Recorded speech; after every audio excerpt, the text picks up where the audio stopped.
Leave Earth behind for a short time. Hello there and welcome to Soft Science Sanctuary. Tonight we drift outward from our star, following the ancient paths that planets trace through the dark.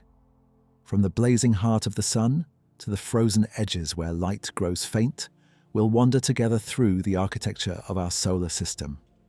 There's no hurry, no destination that can't wait, just the quiet company of worlds spinning in their orbits, each one carrying stories written in stone, ice, and fire.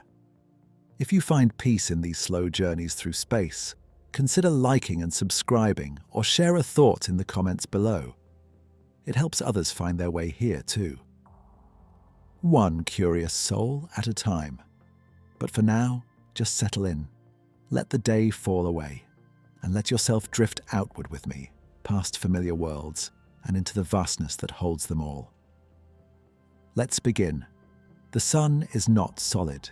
It is a sphere of plasma so hot that matter itself unravels into charged particles. At its core, temperatures reach 15 million degrees Celsius. There, hydrogen atoms slam together with such force that they fuse into helium, releasing the energy that lights our sky. Every second, the sun converts 4 million tons of matter into pure light. That radiance takes more than 8 minutes to reach Earth, traveling at the speed of light across 93 million miles of emptiness. The sun's surface roils with motion. Granules the size of Texas bubble upward, release their heat, and sink again in a slow churn that never stops. Dark sunspots appear where magnetic fields tangle and suppress convection, creating patches cooler than their surroundings. These spots come and go in an 11-year cycle, waxing and waning like cosmic tides driven by forces deep within. Above the visible surface lies the corona, a ghostly halo of superheated gas that extends millions of miles into space. During a total solar eclipse, it becomes visible as a pale crown around the darkened disk. The corona is hotter than the surface beneath it, a mystery that scientists are still working to understand. Something about magnetic fields and plasma waves seems to pour energy outward, heating the tenuous atmosphere to temperatures that exceed 1 million degrees. The sun is not a perfect sphere.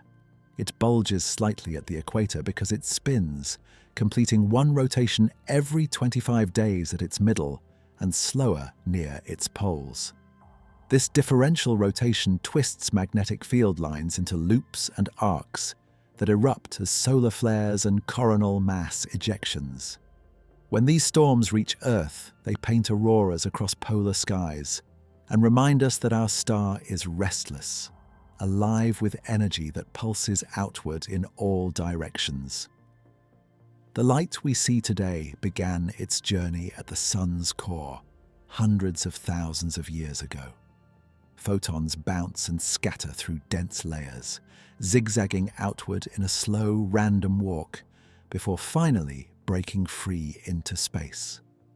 By the time they reach your eyes, they carry the warmth and brightness of fusion itself, a process so efficient it will sustain the sun for another 5 billion years.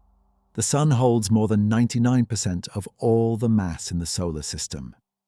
Everything else, every planet, moon, asteroid, and comet, accounts for barely a fraction of what the star contains. Its gravity shapes the orbits of worlds near and far, anchoring them in elegant ellipses that repeat across the ages.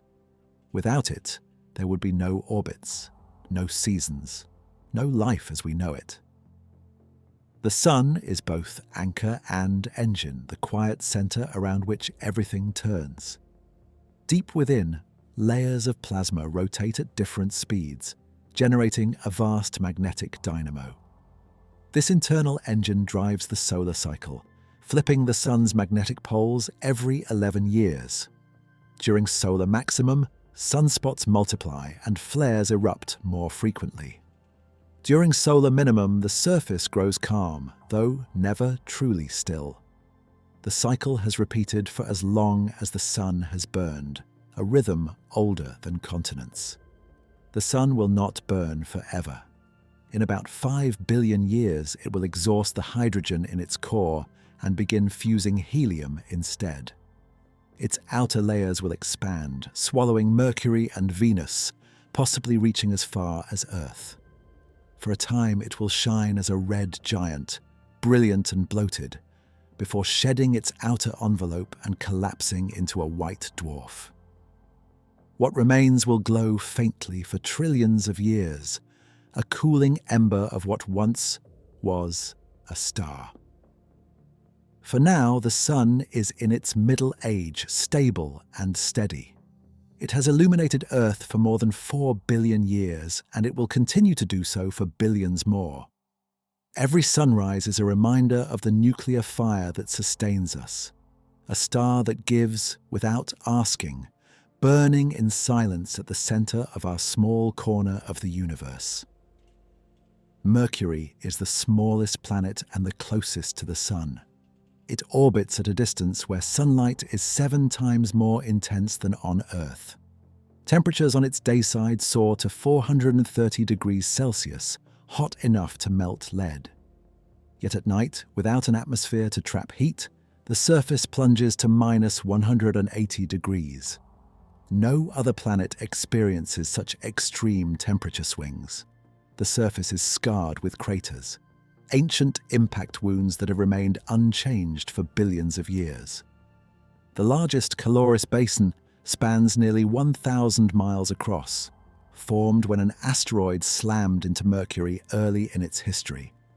The shockwaves from that impact traveled through the planet's interior and created jumbled hills on the opposite side, a ripple frozen in stone. Mercury has no moons and almost no atmosphere. What little gas clings to its surface is constantly stripped away by the solar wind, only to be replenished by particles ejected from the ground. The result is an exosphere so thin it barely qualifies as an atmosphere at all. Without this blanket, the planet is exposed directly to the harsh environment of space. Despite its small size, Mercury is remarkably dense. Its core, made mostly of iron, accounts for more than half the planet's volume. This suggests that much of Mercury's rocky mantle was stripped away early in its history, perhaps by a massive collision that left only the metal-rich core and a thin shell of rock. What remains is a world that is more metal than stone. Mercury spins slowly on its axis, completing 3 rotations for every 2 orbits around the Sun. This creates an unusual pattern where a single day on Mercury, from sunrise to sunrise, lasts 176 Earth days. If you stood on the surface, the Sun would appear to rise, stop, reverse direction briefly, then continue across the sky in a slow, surreal dance. The planet has a magnetic field, weak but present, generated by the motion of its molten core.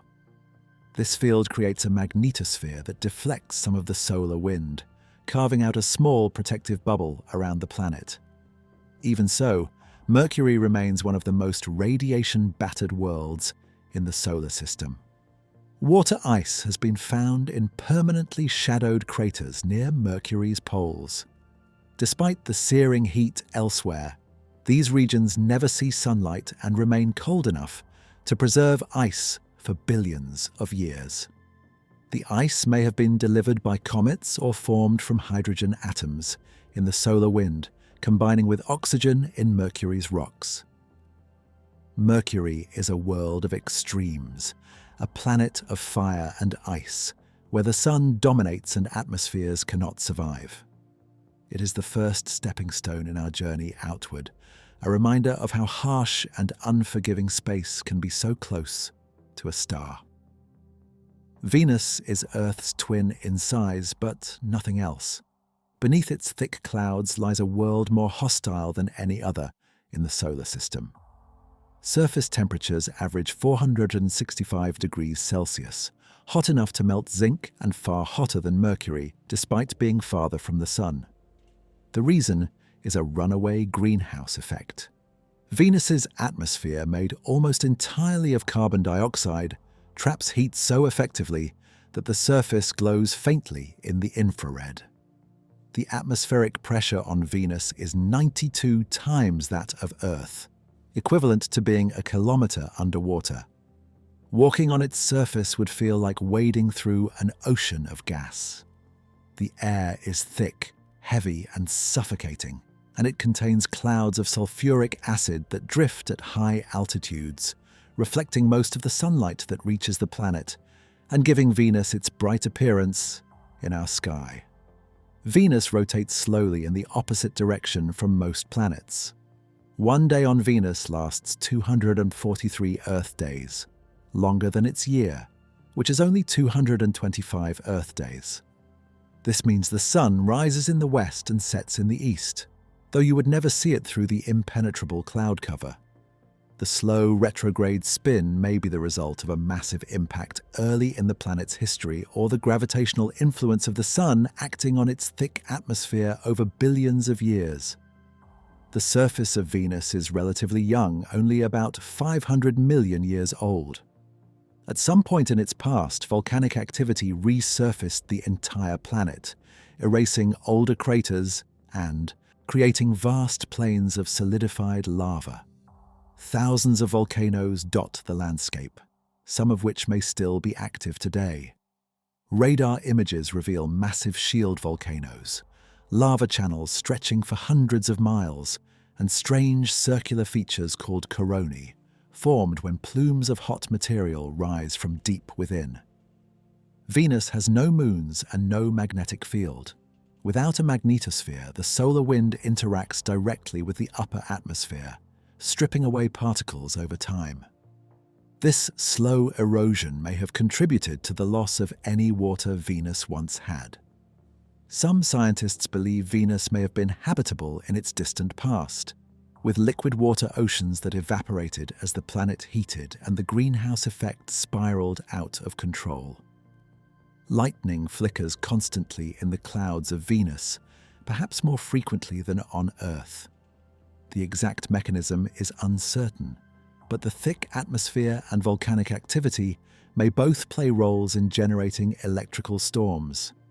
These flashes illuminate the perpetual twilight of the Venusian atmosphere, a world where day and night are almost indistinguishable. Despite its hellish conditions, Venus remains one of the brightest objects in our sky, second only to the Moon.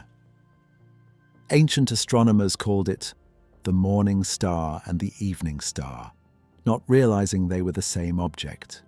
Its beauty from a distance hides the inferno beneath, a lesson that what shines brightest is not always the most welcoming. Earth is the third planet from the Sun and the only one known to harbor life. It sits in the habitable zone, where temperatures allow liquid water to exist on the surface. Water covers more than 70% of the planet, filling vast ocean basins that regulate climate and provide the foundation for most of the biosphere. Without water, Earth would be barren, more like Mars than the vibrant world we know. The atmosphere is a delicate mixture of nitrogen and oxygen, with trace amounts of other gases. Oxygen makes up about 21%, most of it produced by photosynthetic organisms over billions of years. This oxygen-rich air is what allows complex life to thrive, fueling the metabolism of animals and shaping the chemistry of the planet.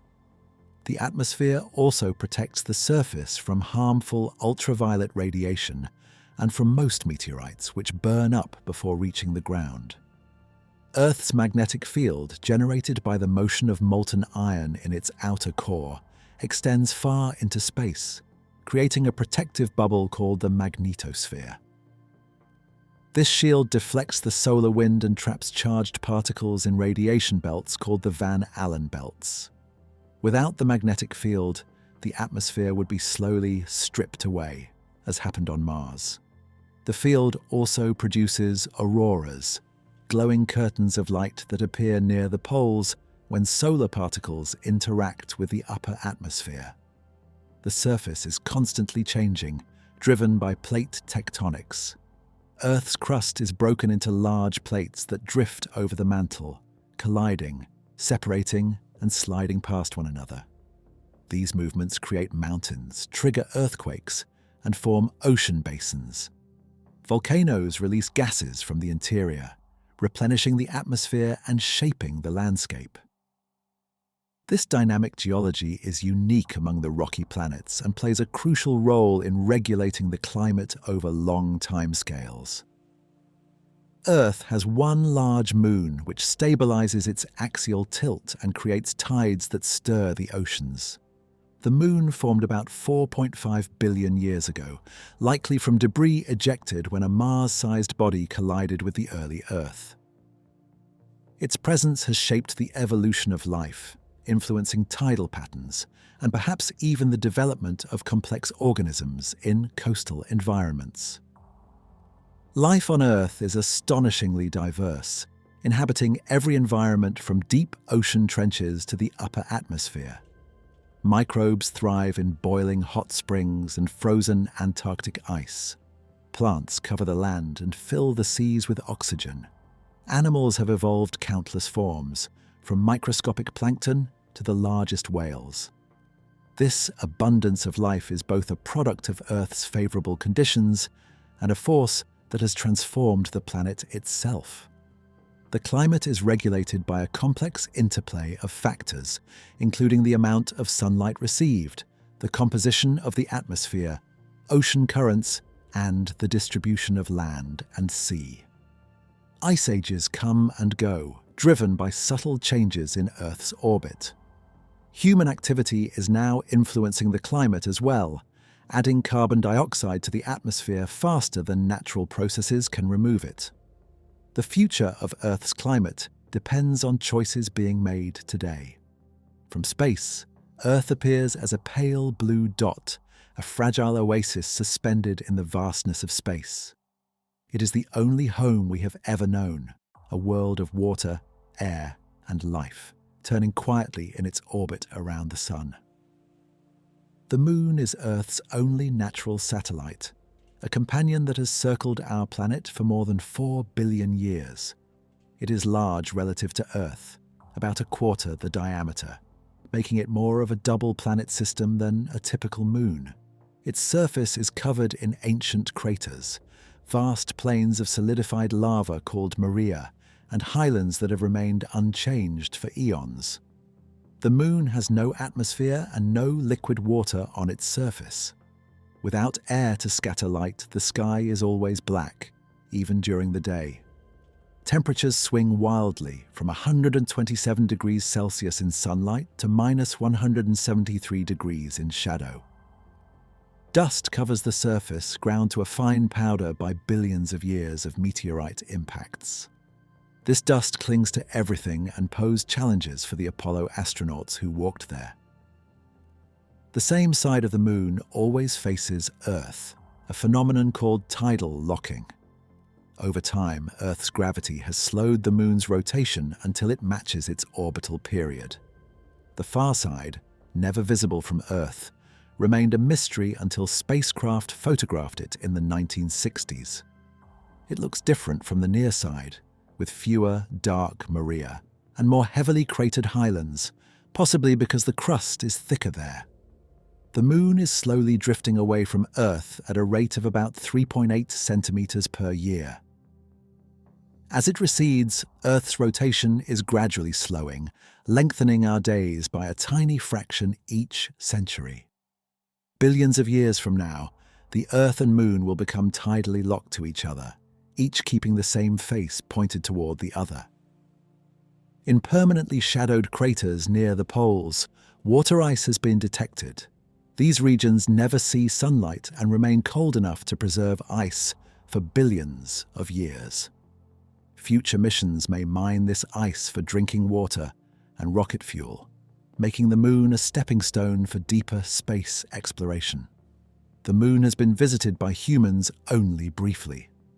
Between 1969 and 1972, 12 astronauts walked on its surface as part of the Apollo program. They collected rocks, set up experiments, and left behind footprints that will remain for millions of years, undisturbed by wind or weather. Since then, no human has returned, though plans are being made to go back. The moon shapes life on Earth in subtle ways. Its gravity creates tides that rise and fall twice daily, stirring the oceans and influencing coastal ecosystems. It stabilizes Earth's axial tilt, preventing wild swings in climate that might make life more difficult. And it lights the night sky, a pale beacon that has inspired countless stories, songs, and dreams. Mars is the fourth planet from the Sun, a cold desert world with a thin atmosphere and a surface stained red by iron oxide. It is about half the size of Earth, with a day only slightly longer than ours. Temperatures can reach a mild 20 degrees Celsius at the equator during the day, but plummet to minus 125 degrees at night. The average surface temperature is far below freezing. The atmosphere is mostly carbon dioxide, but so thin that the pressure is less than 1% of Earth's. This makes it impossible for liquid water to exist on the surface for long. It would either freeze or evaporate almost immediately. Yet the landscape is carved by ancient river valleys, dry lake beds, and features that suggest water once flowed freely across Mars billions of years ago. Mars has the largest volcano in the solar system, Olympus Mons, which rises 21 kilometers above the surrounding plains, nearly 3 times the height of Mount Everest. It is a shield volcano built up over millions of years by repeated lava flows. Nearby lies Valles Marineris, a canyon system stretching more than 4,000 kilometers, deep enough to swallow the Grand Canyon many times over. The planet has polar ice caps made of water ice and frozen carbon dioxide. In winter, carbon dioxide freezes out of the atmosphere and adds to the caps, which then shrink again in summer. Beneath the surface, large deposits of water ice have been detected, and some scientists believe liquid water may exist in underground aquifers, kept from freezing by geothermal heat. Mars has 2 small moons, Phobos and Deimos.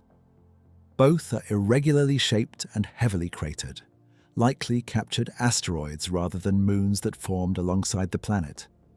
Phobos orbits so close to Mars that it will eventually be torn apart by tidal forces and may form a ring around the planet in a few million years.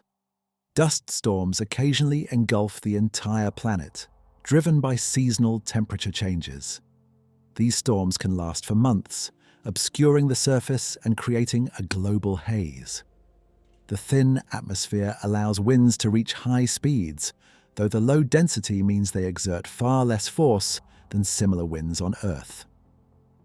Mars is the most explored planet beyond Earth.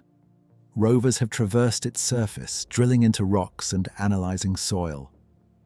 Orbiters have mapped it in stunning detail, revealing ancient riverbeds, layers of sediment, and possible signs of past habitability. The search for life, past or present, continues, with missions planned to return samples to Earth for closer study. One day, humans may walk on Mars. The challenges are immense, from the thin atmosphere to the intense radiation to the cold. But Mars is the most Earth-like planet in the solar system, and it holds the promise of becoming a second home if we can learn to survive there. Phobos and Deimos are the 2 moons of Mars, named after the Greek gods of fear and dread, who accompanied Ares, the god of war. Both are small, irregularly shaped and heavily cratered, more like captured asteroids than traditional moons. Phobos is the larger of the 2, about 22 kilometers across at its widest point. It orbits just 6,000 kilometers above the Martian surface, closer to its planet than any other moon in the solar system. It completes an orbit in less than 8 hours, rising and setting twice each Martian day. From the surface of Mars, Phobos would appear to move quickly across the sky, racing from west to east. The surface of Phobos is marked by grooves and chains of craters. possibly caused by impacts or tidal stresses from Mars's gravity. The largest feature is Stickney Crater, a massive impact scar that nearly shattered the Moon. Phobos is slowly spiraling inward, losing altitude at a rate of about 2 meters per century. In about 50 million years, it will either crash into Mars or be torn apart by tidal forces, potentially forming a ring around the planet. Deimos is smaller and farther out, orbiting at about 23,000 kilometers. It takes just over 30 hours to complete one orbit, moving slowly enough that it remains in the Martian sky for more than 2 days at a time. From Mars, it would appear as a bright star rather than a disk, too small to show much detail to the naked eye. Both moons are dark, reflecting only about 6% of the sunlight that hits them. Their surfaces are covered in a layer of fine dust, likely pulverized rock from billions of years of micrometeorite impacts. Despite their small size, they have been visited by spacecraft, and future missions may land on them to study their composition and origins. Phobos and Deimos are reminders that not all moons are large, round, and geologically active. Some are simply fragments of rock captured or formed in place, orbiting quietly at the edge of their planet's influence. The asteroid belt between Mars and Jupiter lies a region filled with millions of rocky bodies, remnants of the early solar system that never coalesced into a planet. This is the asteroid belt, a sparse collection of objects ranging in size from tiny pebbles to Ceres, a dwarf planet nearly 1,000 kilometers across. Despite its name, the asteroid belt is mostly empty space. The asteroids are spread across such a vast volume that spacecraft can pass through without encountering anything. If you could stand on one asteroid, the nearest neighbor would likely be too far away to see without a telescope. The asteroids are leftovers from the formation of the solar system 4.6 billion years ago.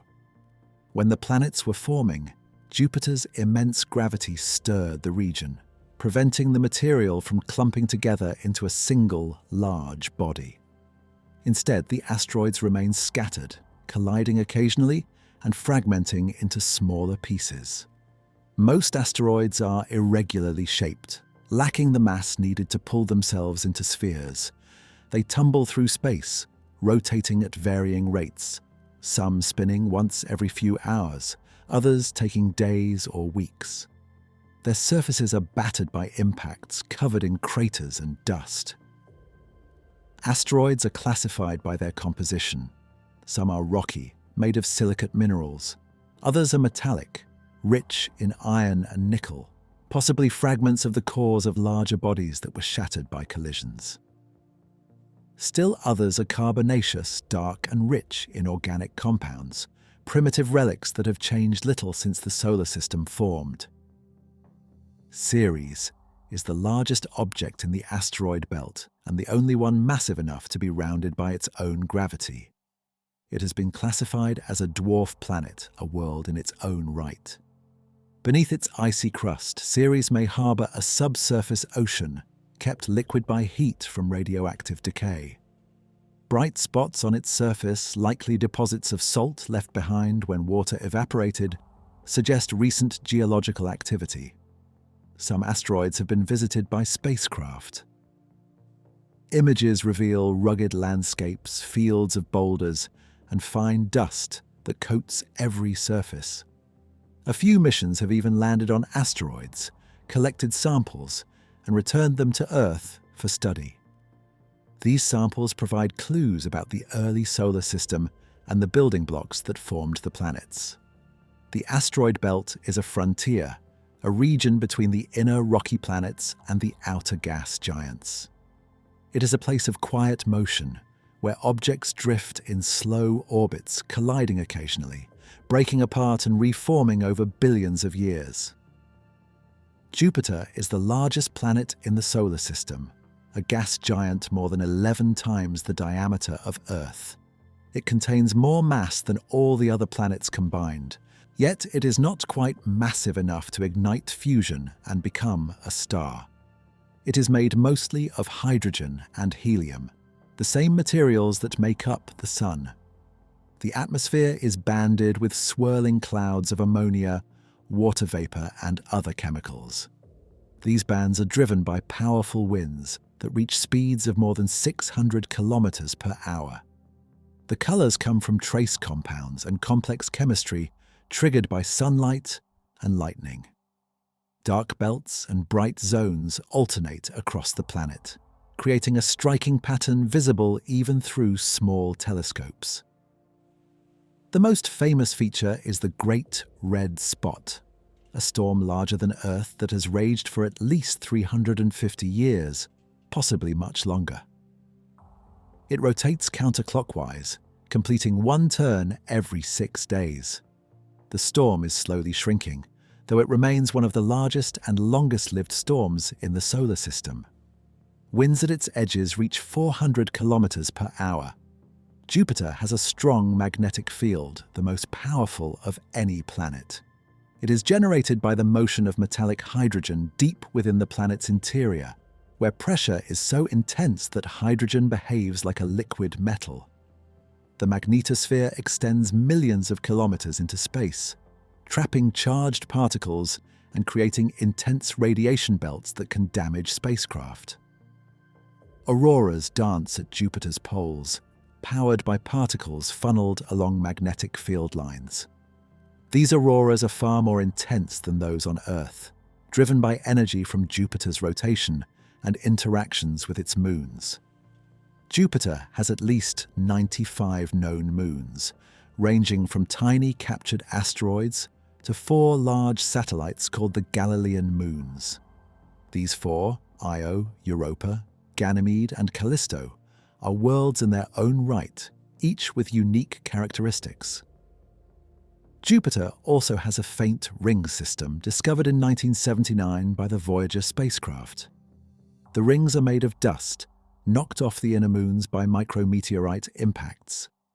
They are much fainter than Saturn's rings and difficult to see from Earth. The planet rotates faster than any other, completing one turn in less than 10 hours. This rapid spin flattens the planet noticeably, making it bulge at the equator. Days on Jupiter are short and intense, with storms and winds that never stop. Jupiter is a world of extremes, a giant that shapes the entire solar system with its gravity, protecting the inner planets by deflecting comets and asteroids. It is a reminder of the scale and power of the outer worlds. Io is the innermost of Jupiter's large moons and the most volcanically active body in the solar system. Its surface is constantly being reshaped by eruptions that spew sulfur and silicate lava hundreds of kilometers into space. The moon glows faintly in the infrared, heated by the fury of its interior. The source of this activity is tidal heating. Io's orbit is slightly elliptical, and as it moves closer to and farther from Jupiter, the planet's gravity flexes the moon's interior. This constant kneading generates immense heat, melting rock, and driving volcanic eruptions. The other Galilean moons also tug on Io, keeping its orbit eccentric and ensuring the heating never stops. The surface is covered in sulfur compounds that give it a colorful appearance, with yellows, reds, and whites painting the landscape. Vast plains of solidified lava stretch between towering volcanic mountains. Some eruptions are explosive, while others produce lava flows that travel for hundreds of kilometers before cooling. Io has no impact craters. They are erased by volcanic activity within a few million years, making the surface one of the youngest in the solar system. The constant resurfacing means that no feature is permanent. Every landscape is temporary, destined to be buried by the next eruption. The atmosphere is thin and patchy, made mostly of sulfur dioxide gas that freezes onto the surface at night and sublimes back into gas during the day. This creates a tenuous envelope that glows faintly when particles from Jupiter's magnetosphere slam into it. Io is a world of fire and sulfur, a moon torn apart by gravity and remade constantly by the heat within. It is a reminder that even small worlds can harbor incredible energy when the right forces are at play. Europa is Jupiter's fourth largest moon, and it may be one of the most promising places in the solar system to search for life. Beneath its icy crust lies a global ocean, kept liquid by tidal heating from Jupiter's gravity. The ocean may contain more water than all of Earth's oceans combined. The surface is smooth and young, crisscrossed by long fractures and ridges. There are very few craters, suggesting that the ice is constantly being renewed from below. The cracks may be places where the ice has pulled apart and fresh water has welled up to freeze, creating new terrain. Some regions show chaotic terrain where the surface has broken into jumbled blocks that appear to have floated and refrozen in new positions. This supports the idea that liquid water or slushy ice lies close to the surface. Plumes of water vapor have been detected erupting from the surface, likely geysers venting from the ocean below. The ocean beneath the ice may be in contact with Europa's rocky mantle, where hydrothermal vents could provide energy and nutrients, similar to those that support life near Earth's ocean vents. If life exists on Europa, it would likely be microbial, thriving in darkness far from the sun. Europa's surface is bathed in intense radiation from Jupiter's magnetosphere. Any organic molecules on the surface are quickly broken down, which is why finding life would require drilling through the ice to reach the ocean. Future missions are being planned to do just that, using landers and possibly submarines to explore this hidden world. Europa is a moon of ice and water, a place where an ocean has existed for billions of years, protected from space by a frozen shell. It is one of the most intriguing targets in the search for life beyond Earth. Ganymede is the largest moon in the solar system, bigger even than the planet Mercury. It is the only moon with its own magnetic field, generated by a liquid iron core deep within. This field creates a small magnetosphere that sits within Jupiter's much larger one, a moon with its own protective bubble. The surface is a mix of two types of terrain: dark, heavily cratered regions that are billions of years old, and brighter, younger areas covered in grooves and ridges. The grooves suggest that the surface has been stretched and fractured, possibly by tectonic activity driven by internal heating. Beneath the surface, Ganymede likely has a subsurface ocean sandwiched between layers of ice. The ocean may be deep, buried under hundreds of kilometers of ice, making it harder to reach than Europa's. But the presence of water, along with the moon's magnetic field, makes Ganymede a target for future exploration. Ganymede has a thin atmosphere made mostly of oxygen, produced when radiation from Jupiter breaks apart water molecules frozen on the surface. The atmosphere is far too thin to breathe, but it creates a faint glow when particles from Jupiter's magnetosphere collide with it. The moon's surface is cold and ancient, a record of billions of years of impacts and slow geological change. It is a world that has been both active and quiet, shaped by forces from within and without. Callisto is the outermost of the Galilean moons, a world that appears ancient and undisturbed. Its surface is the most heavily cratered in the solar system, a testament to billions of years of impacts that have left their mark on ice and rock. Unlike Io, Europa, and Ganymede, Callisto shows little sign of internal activity.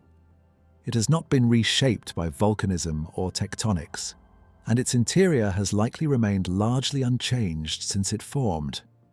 This makes it a time capsule, preserving a record of the early solar system. The largest feature on Callisto is Valhalla, a massive impact basin surrounded by concentric rings that stretch for thousands of kilometers. The impact that created it sent shockwaves through the ice, fracturing it in patterns that remain visible today. Beneath the surface, Callisto may also have a subsurface ocean, kept liquid by the heat of radioactive decay rather than tidal heating. If this ocean exists, it would be deep and isolated, cut off from the surface and the rock below by thick layers of ice. Callisto's quiet stability makes it an attractive destination for future missions. Without the intense radiation near Jupiter that bathes Io and Europa, spacecraft could operate on Callisto's surface for longer periods, using it as a base to study the Jovian system. Saturn is the second largest planet in the solar system and the most visually stunning. Its rings, made of countless particles of ice and rock, stretch more than 280,000 kilometers from edge to edge, yet are only tens of meters thick in most places. They shine brightly in the sunlight, making Saturn unmistakable even through a small telescope. The planet itself is a gas giant similar to Jupiter, made mostly of hydrogen and helium. It is less dense than water, which means if you could find an ocean large enough, Saturn would float. The atmosphere is banded with winds that reach speeds of 1,900 kilometers per hour, some of the fastest in the solar system. Storms occasionally erupt in the atmosphere, including massive hexagonal-shaped jet streams at the North Pole. This hexagon is wider than Earth and has persisted for decades, a strange and beautiful pattern created by the interaction of winds at different speeds. Saturn's magnetic field is weaker than Jupiter's, but still strong enough to trap charged particles and create auroras at the poles. The planet rotates quickly, completing one turn in just over 10 hours, which causes it to bulge at the equator and flatten at the poles. The rings are divided into several main sections, separated by gaps where the gravity of Saturn's moons has cleared out material. The particles in the rings range in size from grains of sand to chunks the size of houses. They collide constantly, grinding each other into smaller pieces over time. Saturn has more than 140 known moons, many of them small and irregular. Some orbit within the rings, acting as shepherd moons that keep the ring particles in place. Others drift far from the planet, captured objects that may once have been asteroids or comets. Among Saturn's moons are some of the most intriguing worlds in the solar system, places where liquid methane rains from the sky, where geysers spray water into space, and where ancient surfaces hide secrets beneath. Titan is Saturn's largest moon and the only moon in the solar system with a thick atmosphere. It is larger than the planet Mercury and has a surface pressure 50% greater than Earth's. The atmosphere is mostly nitrogen with traces of methane and other hydrocarbons. Methane plays the role on Titan that water plays on Earth. It evaporates, forms clouds, and falls as rain. Rivers of liquid methane flow across the surface, carving channels and filling lakes near the poles. These lakes are the only stable bodies of liquid on the surface of any world besides Earth. The surface is hidden beneath a thick orange haze, a smog created when sunlight breaks apart methane molecules and triggers complex chemistry. This haze scatters light, giving Titan its distinctive color. Beneath it, the landscape is surprisingly varied, with dunes made of hydrocarbon sand, vast plains, and icy mountains. The temperature on Titan is -179 degrees Celsius, cold enough to turn water into rock-hard ice. Yet beneath the surface there may be an ocean of liquid water mixed with ammonia, kept from freezing by tidal heating from Saturn and the insulating effect of the thick crust above. Titan's atmosphere and surface chemistry resemble what Earth may have been like before life emerged. Organic molecules rain down onto the surface, accumulating in layers over time. This makes Titan a natural laboratory for studying prebiotic chemistry, the chemical processes that could lead to life. A single day on Titan lasts about 16 Earth days, the same time it takes to orbit Saturn. The Sun is faint and dim through the hazy atmosphere, providing only about 1% of the light that reaches Earth. Yet, it is enough to drive weather patterns and seasonal changes. Titan is a world of rain and rivers, of lakes and seas, where the familiar processes of Earth play out in an alien chemistry. It is one of the most intriguing moons in the solar system. Enceladus is a small moon, only about 500 kilometers across, yet it is one of the most geologically active bodies in the solar system. Plumes of water vapor and ice particles erupt from fractures near its south pole, shooting hundreds of kilometers into space. Some of this material escapes and feeds Saturn's E-ring, while the rest falls back to the surface as snow. The source of these plumes is a subsurface ocean beneath the icy crust. Tidal heating from Saturn keeps the water liquid, and pressure forces it through cracks in the ice, creating the geysers. The plumes contain not just water, but also organic molecules and salts, hints that the ocean may have the ingredients needed for life. The surface of Enceladus is young and bright, reflecting almost all the sunlight that hits it. There are few craters, and much of the terrain is smooth, covered by fresh ice that has erupted from below and refrozen. Near the South Pole, the surface is fractured into long cracks called tiger stripes, the source of the geysers. The temperature near the tiger stripes is warmer than the rest of the moon, though still far below freezing. Heat from tidal friction keeps the ice soft enough to crack and allows the ocean to remain liquid. This makes Enceladus one of the best places in the solar system to search for life. Missions to Enceladus have flown through the plumes, sampling their composition. Future missions may land near the geysers and analyze the ice for signs of biological activity. The fact that the ocean vents directly into space makes it one of the easiest subsurface oceans to study. Uranus is the third largest planet in the solar system and one of the most unusual. It rotates on its side with its axis tilted 98 degrees from vertical. This means that its poles experience 42 years of sunlight followed by 42 years of darkness as the planet orbits the Sun. No one knows for certain what caused this extreme tilt, but a massive collision early in its history is the leading theory. The planet is an ice giant, made mostly of water, methane, and ammonia surrounding a rocky core. The methane in the atmosphere absorbs red light, giving Uranus its pale blue-green color. The atmosphere is relatively calm compared to Jupiter and Saturn, with few visible storms or bands.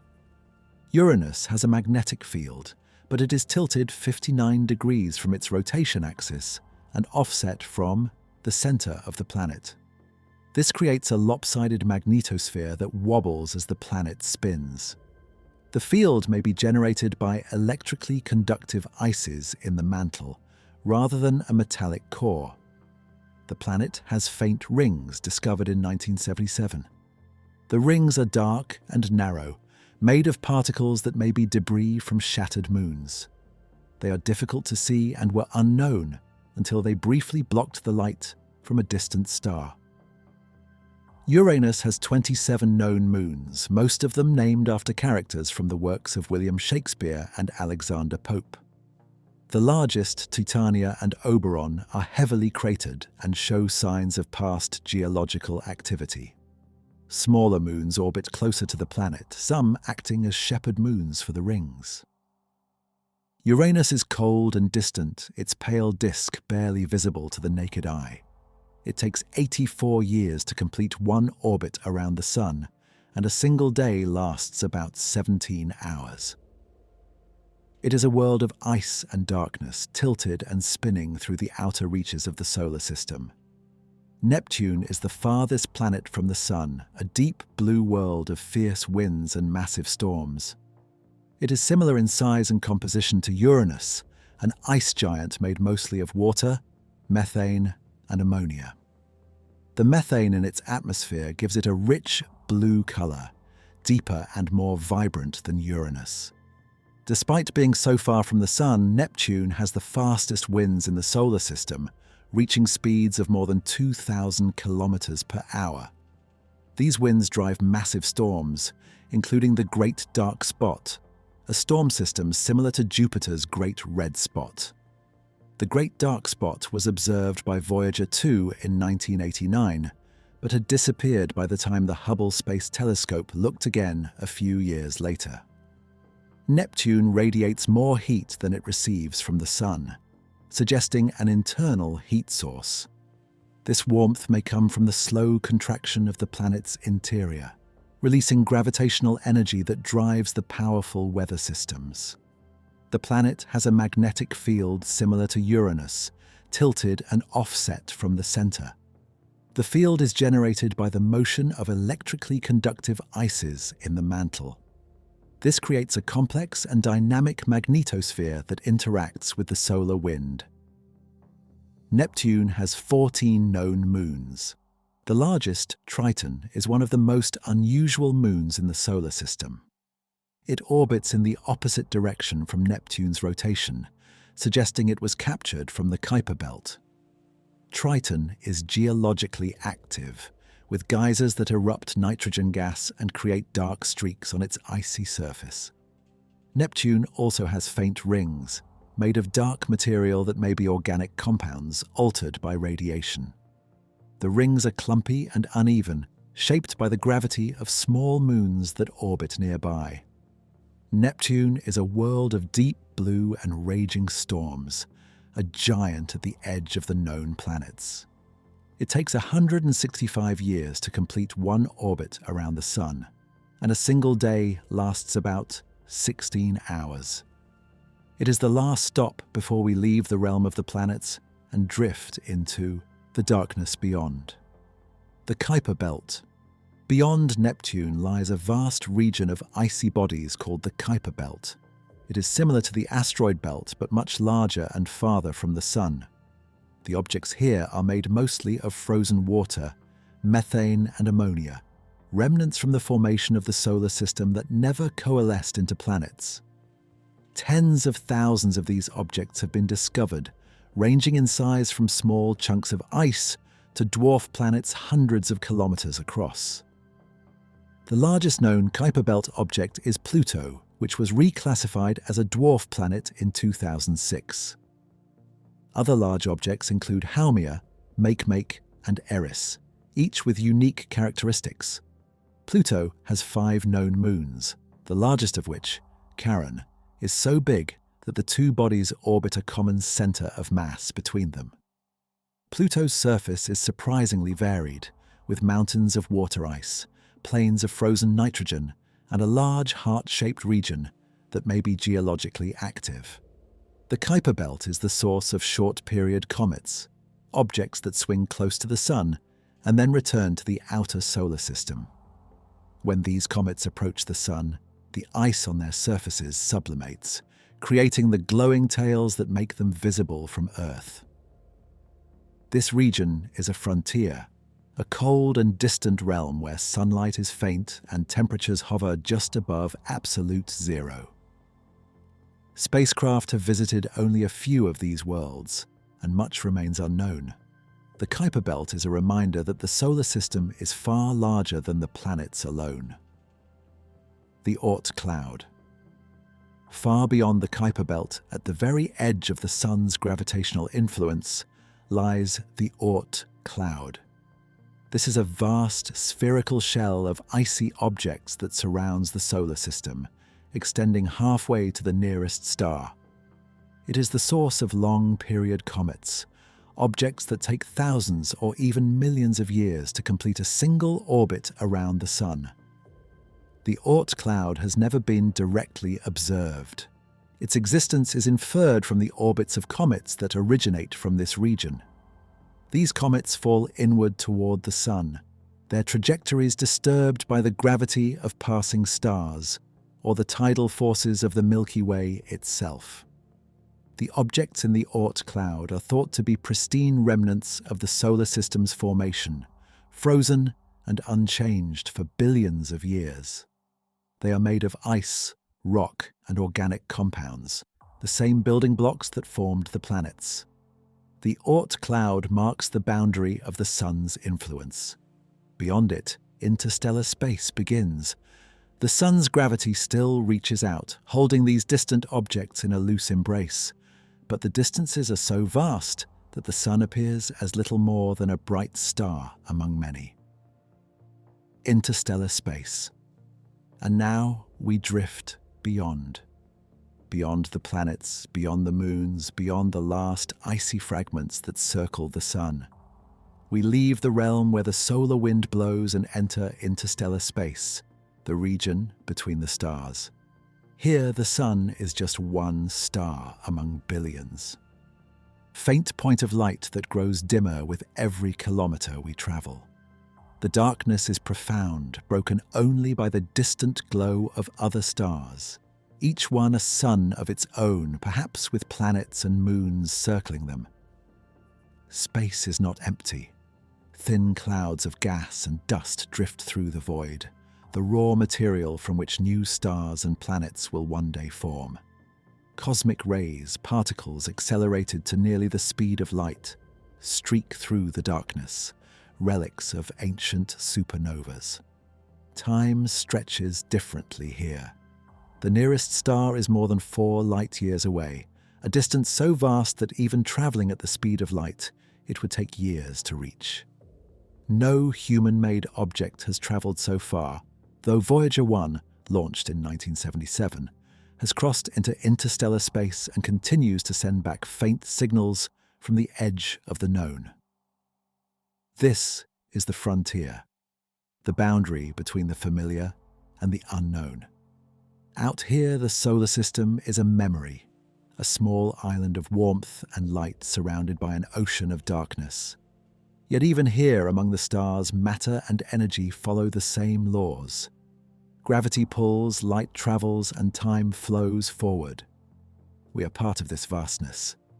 Every atom in our bodies was forged in the heart of a star, scattered into space and gathered again into planets and life. We are made of stardust, children of the cosmos, drifting through space on a small blue world that orbits an ordinary star. And so our journey ends, not with a destination, but with the quiet realization that there is no true end. The cosmos stretches on, infinite and timeless, filled with wonders we have only begun to glimpse. The sun will burn for billions of years more. The planets will continue their orbits and the moons will circle, patient and silent. For now, rest. Let the darkness be gentle. Let the stars watch over you as you drift into sleep. You have traveled far tonight, from the blazing heart of the sun to the frozen edge of the Oort cloud and beyond. You have seen worlds of fire and ice, of wind and water, of ring and moon. And in the morning when you wake, you will still be here, on Earth, held by gravity and warmed by the sun. But perhaps you will look at the sky a little differently, knowing what lies beyond. If you found peace in this journey, consider liking and subscribing to Soft Science Sanctuary, or leaving a thought in the comments.